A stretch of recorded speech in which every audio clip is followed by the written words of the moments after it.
मला उपदेश करतात बाबा, अरे इथून मागचं आयुष्य गेलं ते गेलं, पण राहिलेलं आयुष्य तरी घालू नको नको नको मनाला उपदेश करतात बाबा. सगळ्या इंद्रियांचा राजा म्हणजे कोण आहे? जसं घरामध्ये एकत्र फॅमिली जर असेल तर घरामध्ये सगळ्यांचा मेन राजा कोण? सासूबाई? अजिबात नाही. आता सगळ्यांचा राजा सुनबाई. आता त्यांचं काय करावं, नाही त्यांना राजा बनावं तर सेवक सगळे नाही. म्हणून जर सगळ्या मनाचा इंद्रियांचा राजा जर कोण आहे शरीरावरती, जर सगळ्या पूर्ण शरीराचा राजा जर कोण आहे तर मन आहे. त्या मनाला तुम्हाला उपदेश करतात राजा, एवढं धावतं मन आहे, एवढं धावणार हे मन आहे काय की नाही. जाता येता लगे वेळ एवढं मन, म्हणजे आता पुण्याला गेलं का, आता मुंबईला गेलं का, आता जिलेबीकडे गेलं, आता हॉटेलवर गेलं, आता कीर्तनात बसायचं नाही का सेकंदामध्ये मध्ये आजपर्यंत मना एवढी वेगवान गाडी घेतलीच नाही. म्हणून तू बरं त्या वेगवान गाडीला उपदेश करतात ए बाई, आणि ह्या संसार रूपी जाळ्यामध्ये गुंतू नको नको नको. 2 वेळा सांगतात बाबारो, ह्या संसार रूपी गाड्यामध्ये गुंतू नका.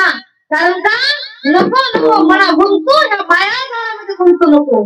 काळ आला जवळ येतो, बाबा आपल्या उशालाच बसलेला आहे की नाही, उशालाच बसलेला आहे. कधी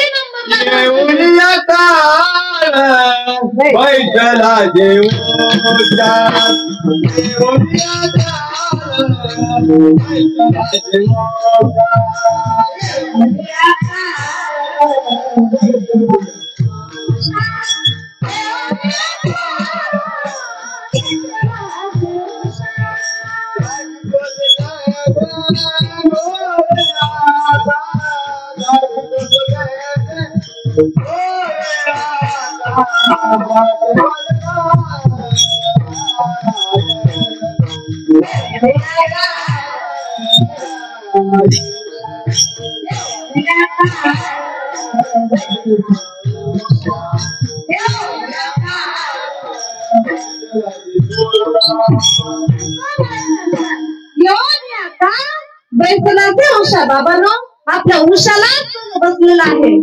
एकदा का हात गेला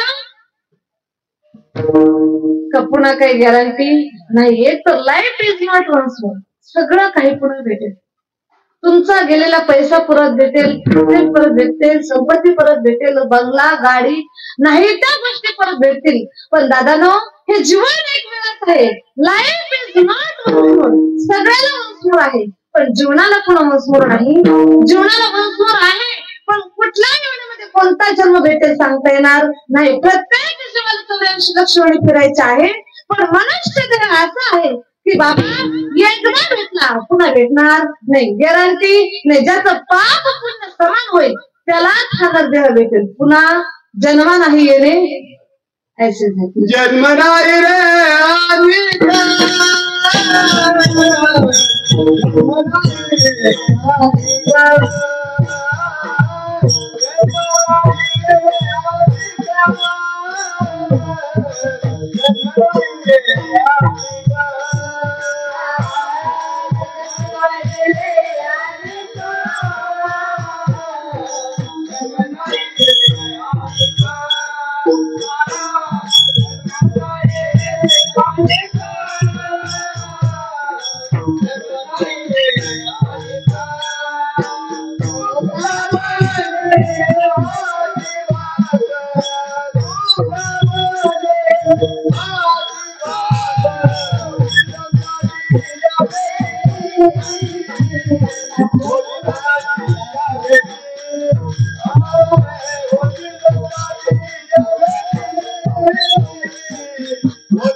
सुखाची गोष्टी.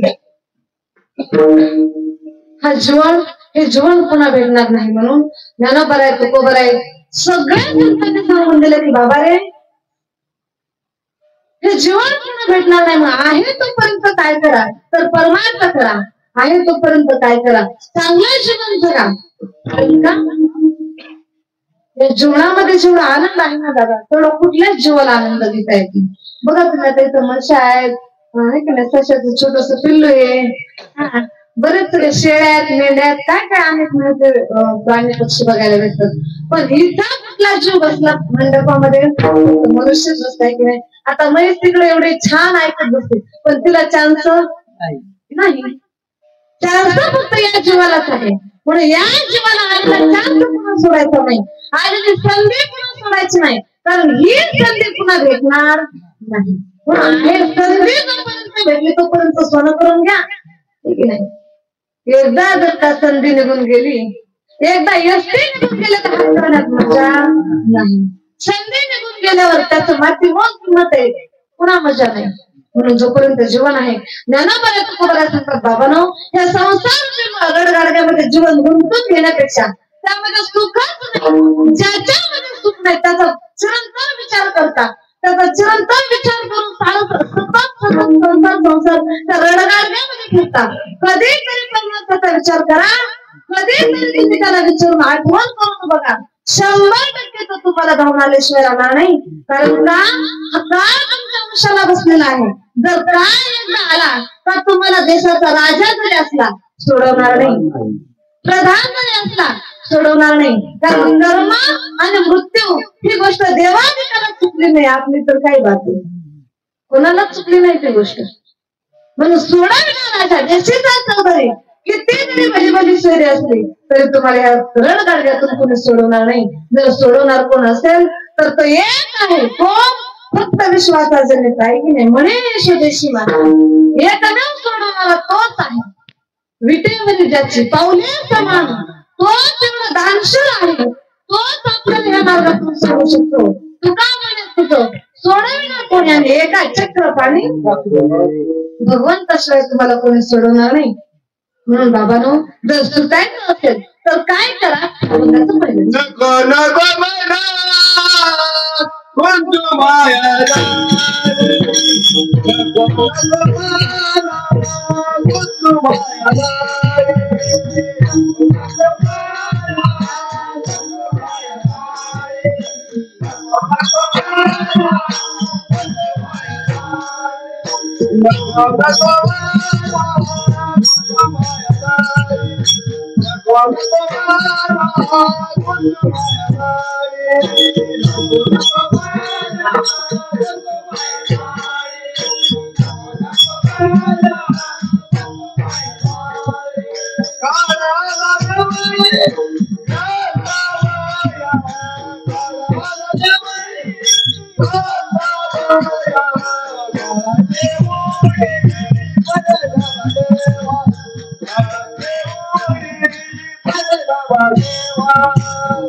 बाबांनो, संसार रडगाडग्यामध्ये गुंतू नका. कारण माझी जनाबाई फार नको सांगते संसार कसा आहे. ऐका कडे महिला मंडळ, संसार असा आहे जसा तवाचुल्यावर आज हाताला चटके मग मिळाले. अरे संसार संसार जसं बशीच घर, जशी बसे आरामशीर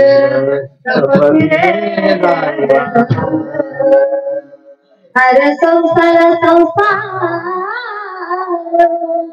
जसा पाण्यातला मांडवा, त्याची जुन्यात ठेव तुम्हा दिसणार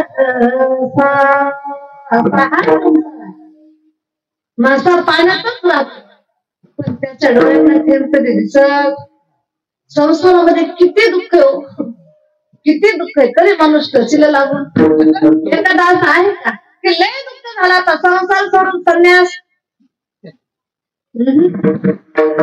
हो, जायची तिथे संसार सुटत नाही. बघा दृष्टांत देऊन सांगते म्हणजे लक्षात घ्या. काय झालं, एक आजोबा होते, फार दुःख होते, आयुष्यभर फार रुपये, ह्याची टोपी त्याला, त्याची टोपी त्याला, त्याची टोपी त्याला, ह्याची टोपी ह्याला, एवढं रुपया करून ह्याचा बांधकोर, त्याचा बांधकोर, ह्याचा बांधकोर, त्याचा बांधकोर, बांध करून कोण श्रीमंत? मारा झालं पण श्रीमंत नाही. आयुष्यभर बराच कष्टाने संसार केला आणि संसार केल्यानंतर शेवटी जायची वेळ झाली आणि जायची वेळ झाल्यानंतर बघा, जसं तुमचं कर्म असेल ना बघा, तसं देव तुम्हाला सगळं फेड करायला लावतो. बरं का, एकदम खालच्या दर्जाचा शब्द वापरते. जसं कर्म आयुष्यभर तुम्ही कराल, त्या प्रत्येक कर्माची आठवण तुम्हाला म्हातारपणात आहे. तुम्ही जर या वाणीला नीट बोलात तर तुम्ही शेवटपर्यंत रामनाम रामनाम करत करत तुमचा मृत्यू झालाय. का गरुड पुराण ग्रंथामध्ये वर्णन केलेलं आहे, माणसाला मृत्यू कसा यावा, शुक्ल पक्ष असावं, उत्तरायण असावं, चालता बोलता देह जावा आणि डोळे झाकून कधीही मृत्यू हो नाही, डोळे उघडे ठेवून मग मृत्यू यावा आणि अन्ननलिका बंद होऊ नये जेवताना. एकदा घास होईना पण मुखामध्ये एकदा घास होईना काहीतरी खाऊन हा देह जावा. गरुड पुराण ग्रंथामध्ये वर्णन केलेलं आहे. आणि ह्याच्या व्यतिरिक्त ज्याचा जीव जाईल तो अनेक कीटकनाशकांच्या योनीला तो प्राप्त होतो. जो जीव असा जातो तो कमीत कमी मोक्षाला जातो. कीटकनाशक अशा नाही का हाल होणाऱ्या जीवाच्या जीवाला जात नाही. म्हणून त्या आजोबाला काय केलं, जसं कर्म असेल दादा तसं शेवटी भोगावं लागतं, आहे की नाही. जैसे ज्याचे कर्म जगी जीवनाचे सार आहे. आता वेळ आपल्याकडे कमी आहे, फार प्रमाण आहे त्याच्यावर, पण वेळ कमी आहे. काय झालं मग, आजोबाचं पूर्व काहीतरी कर्मसंचित असावं. जाण्याच्या अगोदर 4-5 दिवस वाचा गेली. आता वाचा गेली पण म्हातारं कसं होतं, संसारिक होतं. संसारिक असल्यामुळं म्हाताऱ्याचं सगळीकडे लक्ष, कुणाला काय दिले, कुणाला काय दिले, कुणाला काय दिले. पण एक दिवस काय झालं, आता 2-3 दिवसानं जाणार म्हाताऱ्याचं पटकन लक्षात आलं तर शेजारीला आपण काहीतरी दिलं. मग म्हातारा असं खुणवायचं पोरांना. पोरं म्हणले बाबा नेमकं बोलायचं काय, म्हातारा असं खुणवायचं. लक्ष द्या बरं का. पोरांना वाटलं म्हातारा असं म्हणते का, लय मोठा पैसा मागतोय बिचारा पुरलाय, बोलवा जीसीबी, बोलवा ट्रॅक्टर, पाडा भिंत. म्हातारा म्हणाल तिथं नाही, त्याच्या माग, त्याच्या पाठीमागची भिंत. अशा करत करत निमा बंगला पाडला. म्हातारा हाणून घ्यायचं म्हणायचं. आता पोरं म्हणले आता करावं तरी काय नेमकं. मग लक्षातच कोणाचे ना, एक जण जरा हुशार मुलगा होता, काही वेळेस हुशार असतात, ते म्हणजे बाबाचा धंदा सापडायचा असेल आपल्याला, निमेला निमज घ्यायचा असेल, अरे तच आहे की नाही, निमेला निम घ्यायचा असेल तर काहीतरी उपाय करावा लागेल. त्याच्या पटकन लक्षात आलं का कोणीतरी एक जण आयुर्वेदिक उपचार करतो आणि ते आयुर्वेदिक उपचार केला की लगेच वाचा फुटते. वाचा फुटण्याकरता आयुर्वेदिक उपचार केला पाहिजे. कशा करता, बाबाने जर कोणत्या विषयी कोणाला काय देते हे जर जाणून घेत असेल तर आयुर्वेदिक उपचार केला पाहिजे. आता आयुर्वेदिक उपचार म्हणल्यावर आमच्या परमेश्वर बाबाला विचारा, आयुर्वेदिक साबण घेतल्यानंतर आयुर्वेदिक सगळं आहे की नाही, गोमूत्रापासून सेवन केल्यानंतर काय होतं शरीराला, एक हात जरी तुम्ही आपल्या गाई गोमातेवरून फिरवला तरी जीवनातले 36 रोग नाहीसे होतात. त्या 36 रोगामध्ये भले मोठे मोठे आजार आले बघा, कॅन्सर सारखे सुद्धा आजार नाहीसे होतात गोमूत्र पिल्याने आणि गायीवरून हात फिरवल्याने.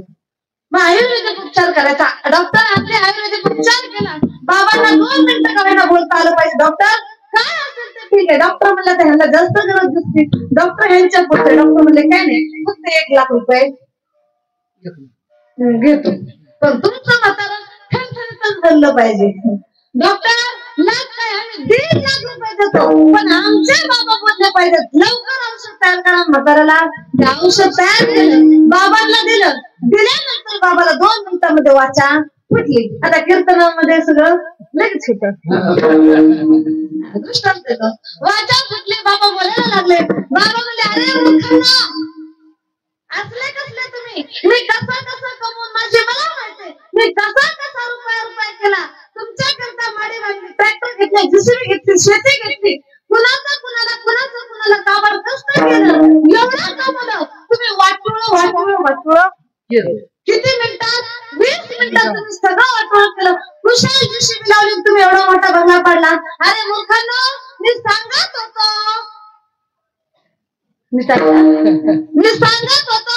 आपली पिंपळाची चाल मागच्या शेजारने दिली. कशासाठी हो? चाळणीसाठी बंगला गेला ना. म्हणतो हो माझी बनतात आपण सुख कधी भेटणार हो? भेटणारच नाही. कितीही काय करा म्हणून या संसार कार्यक्रमामध्ये मन गुंतून देऊ नका. जर गुंतला मन तर आयुष्य गेलं तरी मन निघत नाही या संसारामधून. म्हणून जनाबाई सांगते, दादा हा संसार त्या माशातलं पाण्यातल्या माशासारखा आहे. हा संसार चुलीवरच्या भाकरीसारखा आहे. हा संसार कबशीच्या घरासारखा आहे. अरे कप आरामशीर बशी आरामशीर बसते, पण कप मात्र कष्ट केल्याशिवाय राहत नाही. फिरून आपल्या लेकराबाळांचं पोट भरल्याशिवाय, शिक्षण पूर्ण केल्याशिवाय तो राहत नाही. कारण कपाला तेवढं करावंच लागतं. कपाला तेवढं करावंच लागतं. कपाचा दांडा जरी फुटला तरी त्याला तिथं राहावंच. काही त्याच्यात रद्द वस्तू ठेवता येतात. त्याचा मन आहे की नाही, जखमी म्हणा, काही त्याच्यामध्ये राहतं, पण त्याला सोडून चालत नाही. म्हणून बाबांनो, हे जीवन पुन्हा नाही. आणि म्हणून तुकोबाला सांगतात, बाबा हा काळ वशाला बसलेला आहे. नको म्हणा, गुंतो माया जरा. अरे बाबा, काळ आला जवळ बसावया. एकदा जर का काळाची आवडी पडेल ना जेव्हा आपण सोडेल ना, तेव्हा नाही बापा तुला कुणीच सोडणार नाही. तू म्हणशील हे माझं, ते माझं, ते माझं, ते माझं, पण सगळं काबाड होत आहे. कुणीच तुझं नाही. कारण माझ्या नागला पण कोरोना आल्यावर तुम्हाला समजलं असेल का आपलं कोणी नाही, आपलं कोणीच नाही. म्हणून नाग बाबा नाही रे नाही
आपलं काहीच नाही.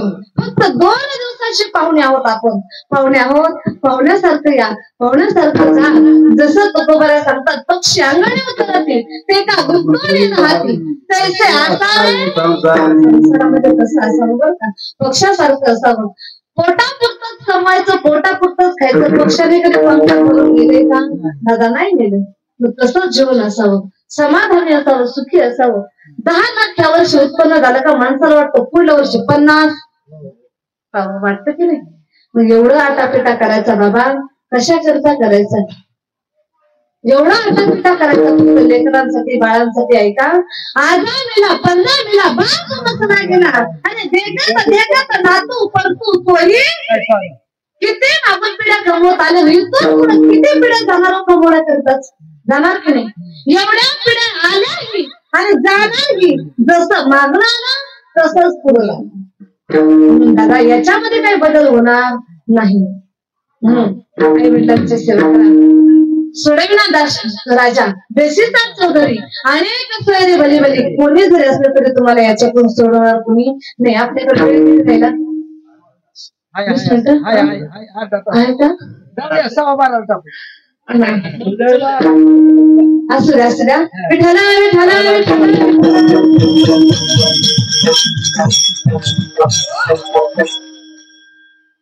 किती जरी तुम्ही श्रीमंत असाल तरी तुम्हाला याच्यातून सोडवणार कोणीच नाही. कारण का बघा, आपण सहज म्हणतो बाबा जरी मला कोणी नाही सोडवलं तरी देव मला याच्यातून सोडवेल. बाबा तुझं जर कर्म नीट असेल तरच देव सुद्धा जर तू आज माळ घातली तुला वाटतं का उद्या 50 एकर घ्यावं, मला लगेच रात्री देव स्वप्नात यावं, आपण लॉटरी लागावं, लगेच उद्या 50 एकर खरेदी करावं, वाटतं की नाही? आज माळ घातली की अहो जन्म गेला काही काही वार करायचा तरी देव स्वप्नात सुद्धा बायकांच्या अंगात कसा येतो. अहम वाग्या सहम वाग्या प्रेम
किती जण काय वाजत होते काय उल्हास बाबा बाबा अहो ही संधी पुन्हा नाही हो अजून 15 मिनिटांनी तुम्ही रात मला पिंजरा नाही भेटायचा इंगा नाही संसार इंग आहे की नाही चौकडे इंग संसार दुःख चौकडे इंग विश्रांती नाही कोणती अरे बाबा पाठी लागले ओढाड आहे की नाही कवणा मिश्रण जाऊ दृष्टी देवी निरमळ धर्म जागो बाबांनो एकदा संसारामध्ये गेलात का तुमचा पुन्हा माघारी येतात का नाही हे की नाही गॅरंटी नाही ह्या रडगाडकात एकदा गुतलं का पुन्हा ते गाडग माघारी येईल का नाही पुन्हा ते गाडग सक्सेस होईल का नाही सांगता येत नाही जर सक्सेस व्हायचं असेल गाडग्यातून बाहेर निघायचं असेल तर काय करा एकदा सुंदर अशा सगळ्यांना हातवरती करा विठू भरायचं भजन करा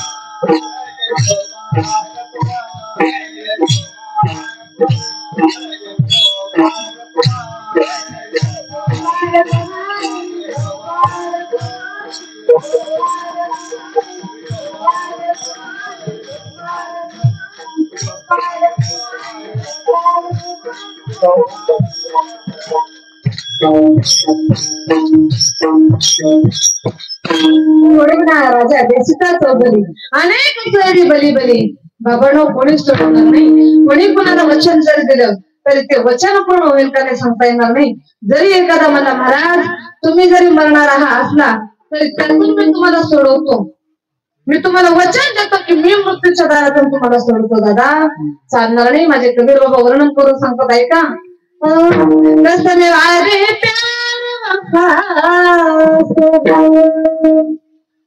नाते नातो कसले वारे बाटे बातो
दादा आपल्या इथं कुणी नाही, तुमचाच तुम्हाला अग्निडाग देतो, दुसरा सुद्धा नाही. ज्याला जन्म दिला तो जर अग्निडाग द्यायला देत नसर बाबा, किती जरी श्रीमंत झाला आसमान में उडने वाला एक दिन मिठी में मिल जावेगा. दादानो जीवनात काहीच करू नका, फक्त आई वडिलांची सेवा करा. ज्यानं लहानाचं मोठं केलं गड्या दादा त्या आईची सेवा करा. जिनं जन्माला 9 महिने 9 दिवस जन्माला घातलं दादा, आई सगळ्यांना जाणवते गड्या. आई गोड एक मिनिट, विठला विठला विठला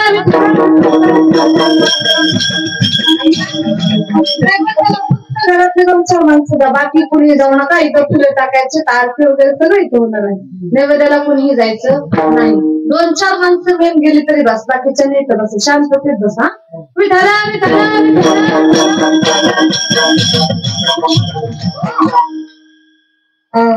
म्हणून जोपर्यंत आई बाप आहेत ना दादा तोपर्यंत त्यांना जपा, त्यांना संस्कार.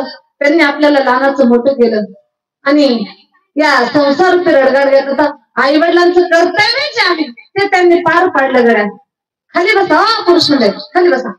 मेन दादांचं, बाकीचे कोणी जाऊ नका, बसा खाली.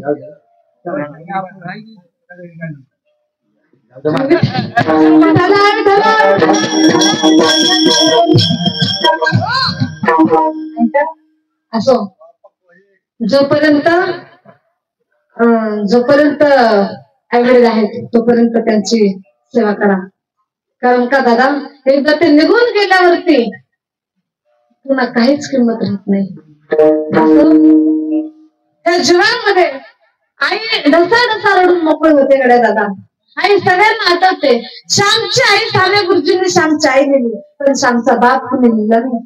कारण का बघा, देवकी मातेने कृष्णाला जन्म घातला सगळ्यांना, पण भर पावसामध्ये यमुना डोहातून इकडल्या तीरावरून पलीकडल्या तीराला नेणारा वासुदेव राजा कुणालाच आठवत नाही. अरे कौशल्या माता प्रभू रामचंद्र वनवासाला गेल्यानंतर ढसा रडताना कौशल्या माता सगळ्यांना दिसते, पण 4 दिवसामध्ये पुत्र वियोगाने मेलेला दशरथ राजा कुणाला सुद्धा जाणवत नाही. अरे सगळेजण आईचं कौतुक करतात, सगळेजण आईची महती सांगतात. आई तर श्रेष्ठ आहे तो स्वामी तिन्ही जगाचा, आई विना भिकारी. जगाचा स्वामी जरी असला तरी आई विना भिकारी आहे. पण जर वडील जीवनामध्ये नसतील ना दादा तर मायेचं छत्र हरपल्याशिवाय राहत नाही. बघा सुंदर अशी बिल्डिंग आपल्याला दिसते, पण बिल्डिंगचा खर्च पाया आपल्याला कधी दिसत नाही का. बिल्डिंग म्हणजे आई आहे, पण खाली रुजलेला पाया म्हणजे बाप आहे. जर पाया फिट असेल तर ती बिल्डिंग 10 मजली काय 20 मजली चढू शकते दादा. पण जर घराचा पाया कसा असेल ना तर बिल्डिंग वरती जाऊ शकत नाही. हो अशी बिल्डिंग दिसते आपल्याला, पण पाया महत्वाचा आहे. वाईट थोडा आवाज केला. महत्वाचा पाया महत्वाचा आहे दादा. बघा एक दिवस देवावरती दिवापंथीला सांगत होता की का ग तू आयुष्यभर मला घेऊन उभा राहिलीस का, तुला ओझं झालं नाही का माझं. त्यावेळेस ती दिव्याची वाट दिव्याला सांगते, अरे राजा, अरे मी जर आयुष्यभर उभा तू जर आयुष्यभर उभा राहिलेला असलास तर ऐक ना, मला रोज नवीन व्हावं लागतं, रोज नवीन संकटाचा सामना करावा लागतो.